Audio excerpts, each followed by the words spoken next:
হয় সেটার শক্তি হবে 100, না হয় 120, না হয় তার থেকেও কম বেশি হবে।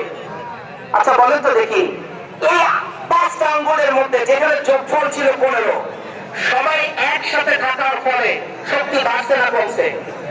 আচ্ছা এখন বলেন, কোন কারণে আপনার হাতের একটা আঙ্গুল নষ্ট হয়ে গেল, তাহলে কি শক্তি আগের মতন পাবেন?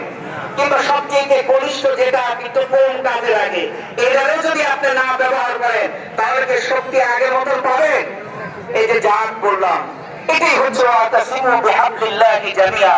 একে ইংরেজিতে বলে সিনক্রোনাইজড এনার্জি, এটার বলে সিনার্জি, ঐক্য শক্তি। আমার আপনার দলের ভিন্নতা থাকবে, টুপির ভিন্নতা থাকবে, পাঞ্জাবির ভিন্নতা থাকবে, কিন্তু জাতির ক্রান্তি লগ্নে দল মত নির্বিশেষে আপনারা যেমন কিছুদিন আগে দেশকে রক্ষা করেছেন, ঠিক অবিকল ভাবে সামনে উচিত কোরআনকে রক্ষা করার জন্য আপনার সর্বোচ্চ প্রচেষ্টাটা এখন ব্যয় করা।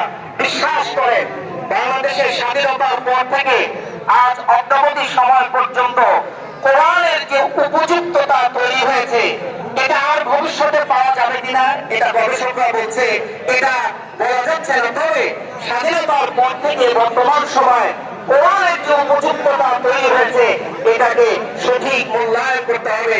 কারণ সঠিক সময় সঠিক সিদ্ধান্ত না নিলে সে নিয়ামত কিন্তু আল্লাহ ছিনিয়ে দেয়। আমাদের উচিত ওয়ালতাকুম মিনকুম উম্মাতুন ইয়াদউনা ইলাল খায়র ওয়া ইয়া'মুরুনা বিল মা'রুফি ওয়া ইয়ানহাউনা 'আনিল মুনকার ওয়া উলাইকা হুমুল মুফলিহুন।